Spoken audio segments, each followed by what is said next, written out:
All right, state your name and DOC number for the record.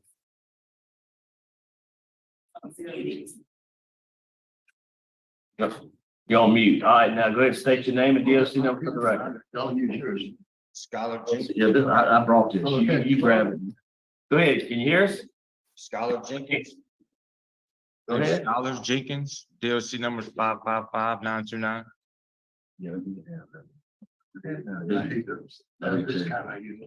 right, Skyler, my name is Brendan Kelsey. Along with me is Pete Freeman and Tony Marabella will be your panel. We're here for a parole revocation hearing. We'll ask you some rule violations. You can plead guilty, not guilty, guilty with a statement, or not guilty with a statement. Yes, sir. We'll ask you questions. You can respond at the end. You can make a statement. We'll take a vote. You understand the process? Yes, sir. Skyler Jenkins, DOC number 555929. Can you read and write? Yes, sir. You have a parole revocation questionnaire in front of you. No, sir.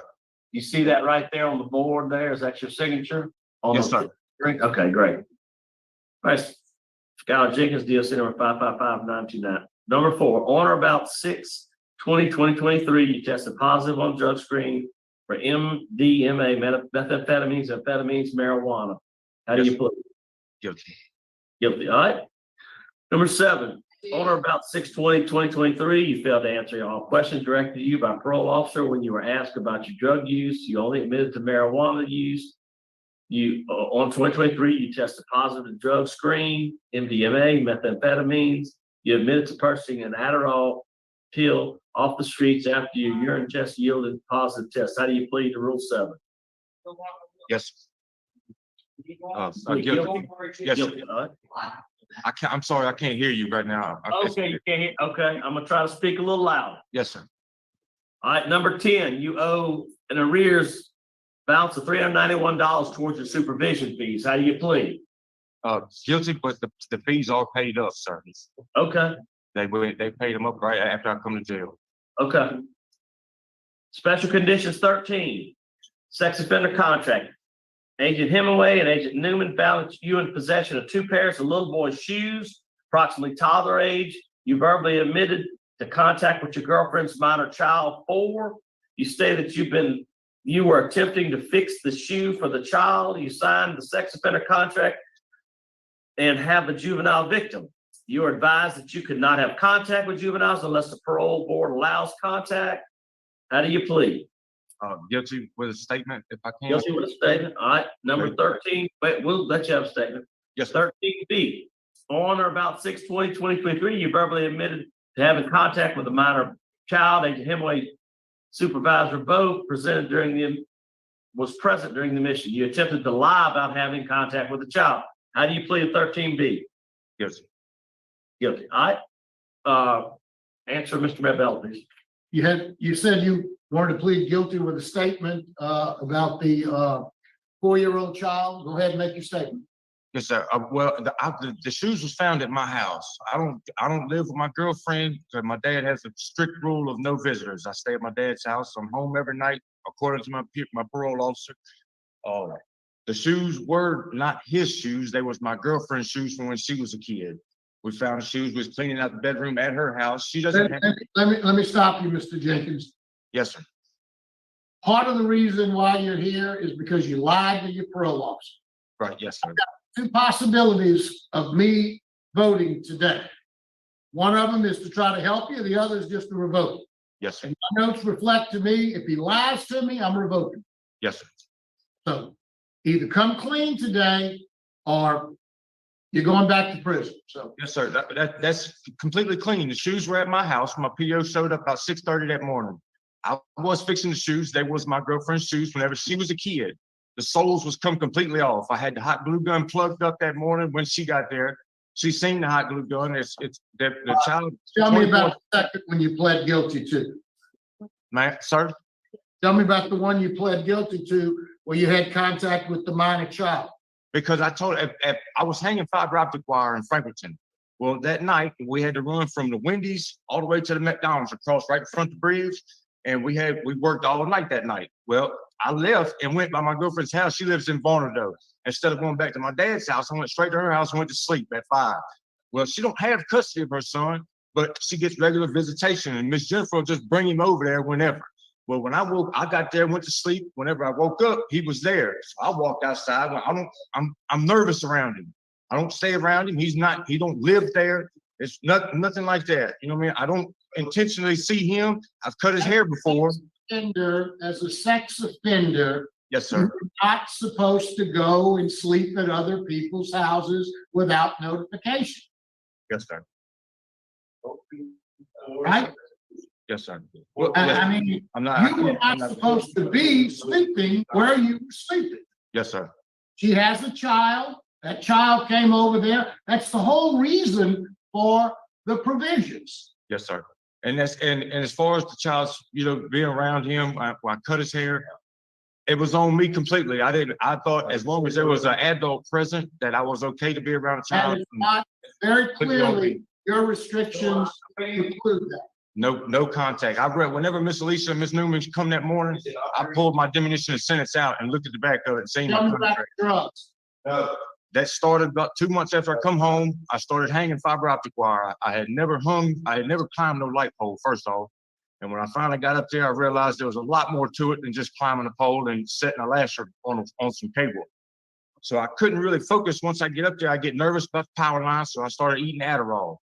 And come to find out, when I was buying these Adderalls off the street, they wasn't Adderall entirely. They was just capsules full of amphetamines. And I'm guilty of that. Do you understand my concern about your doing drugs Yes, sir. and being around minor children? Absolutely, sir. Absolutely. Now, my alternative, I've got two possible votes. You tell me what you want me to do. I can revoke you because you have violated your conditions of parole. Yes. Or I can vote to send you to a long-term substance abuse program and then let you back out. What do you want to do? That's whatever y'all feel is necessary for me, sir. I'm completely at y'all's discretion. I would like to be put on a GPS tracking monitor if that's if we could do that.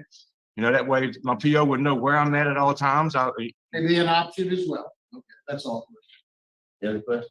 All right, would you like to make a statement on your behalf? I know that y'all have heard everything, so I'm not gonna come to y'all with any type of lies or anything like that. I just hope that y'all can judge me not for this violation. It's my first violation coming in front of y'all. Will be my last, and I just hope that y'all can judge me mercifully and allow me a chance to fix any type of problems that I have with my family as far as this is concerned, me being in prison.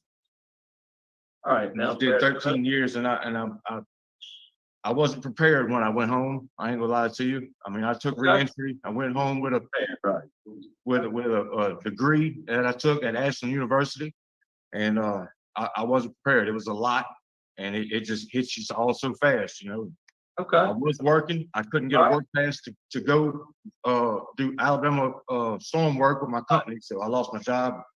All right, thank you. All right, thank you. Have a vote, Mr. Marabella? Yes, in lieu of revocation,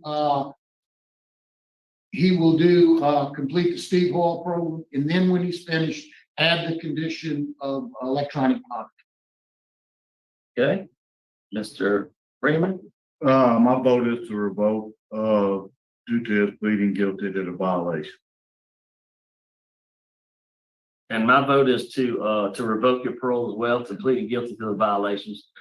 2 votes to revoke, 1 to in lieu of revocation. Your parole's been revoked. Good luck to you. We'll adjourn at 8:48 a.m. Thank you. Oh, excuse me. Am I eligible for any type of administrative sanctions? You've been revoked. You can talk to them there. Thank you. So, yeah, I'm a little surprised Marabella voted to grant, the other two to revoke. He was sentenced to 20 years. So he got a 20-year sentence. He served 13, got revoked. So now he's backing 7 years, is my understanding. He may get another chance of parole before then, maybe in 2 years or something. But that was the news he was just delivered. And with this crime, it's I'll go over the court transcript with you, and I'll drop some other links in there from NOLA. Okay, so what's frustrating? There's basically, so he went to court. There was a woman who was dating a man with a child. A child was 12 years old. Now they met up. Uh, she brought the child to him, and then he went over to then she walked away. They're like overlooking a river somewhere. It's like outside a bar or it's in a park. I'm not. And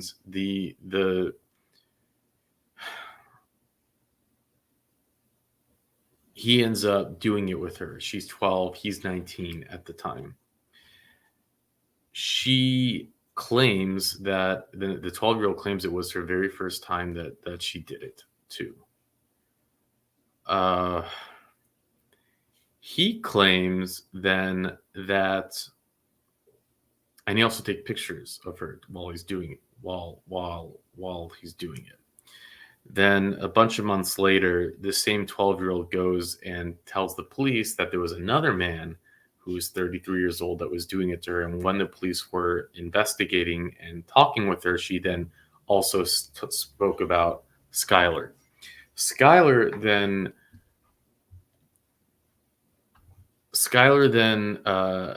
is read his Miranda rights. He's detained, and the police ask him about what happened with this girl, and he said, oh, I have no idea. She was 18 years old.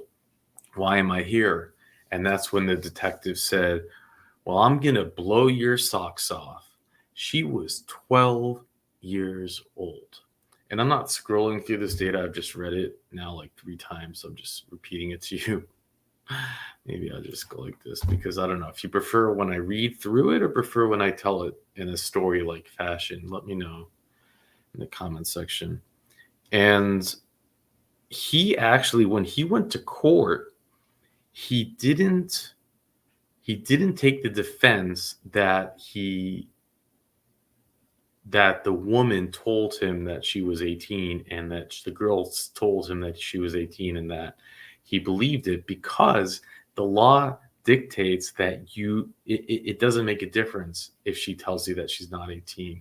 It's on you to make sure that you know. I mean, it's the same thing with doing your taxes. It's not an excuse to say that your accountant screwed up. The IRS doesn't care. And at least that's my understanding. And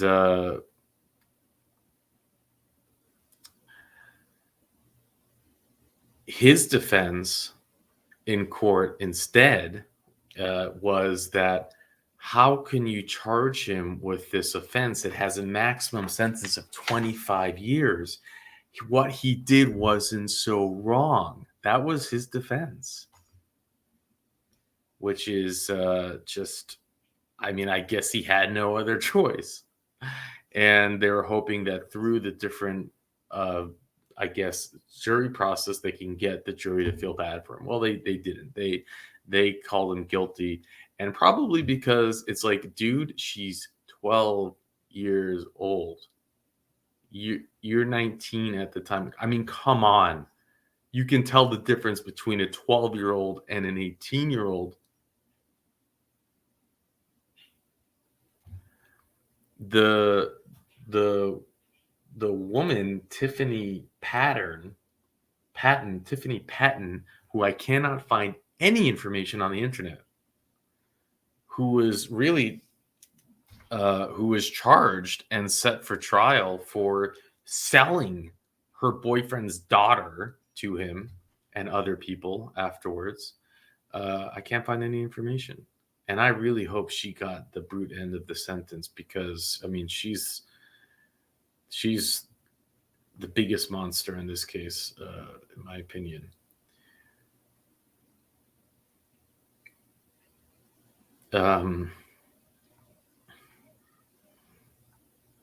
he appealed his case. He tried to say, well, I wasn't properly Mirandized before I implicated myself, before he admitted to committing the act of doing it with her. And they just said, but he was read his Miranda rights. But they said he wasn't told in the Miranda rights why he was there. And that's also not a legitimate appeal. They don't need to tell someone why they're there when they're read their rights. They're just being detained and read their rights. As far as I know, I'm not an attorney, but I can tell you, I have had my Miranda rights read to me, and they didn't tell me why I was being read. So that's I'll put all the links in there, and I think just the bottom line, man. I mean, it would be interesting to know if he was like a kind of like a normal straight-laced kid at 19 before he got caught up in this, and then in prison being, having this in his jacket to be scary and try to chase people away and not be that he, inked himself up to look like Loki from Vikings, or if he already looked like that at the time. I mean, that would just be an interesting fact for me to know. If I couldn't even find his mugshot from before he was locked away, but I just thought that would be interesting. But anyways, that's it. You might not believe it if you didn't see it, but here you did. And when he comes back for his parole hearing, and maybe in 2 years from now or something, well, my intention is to cover it. But with that, I'll let you go.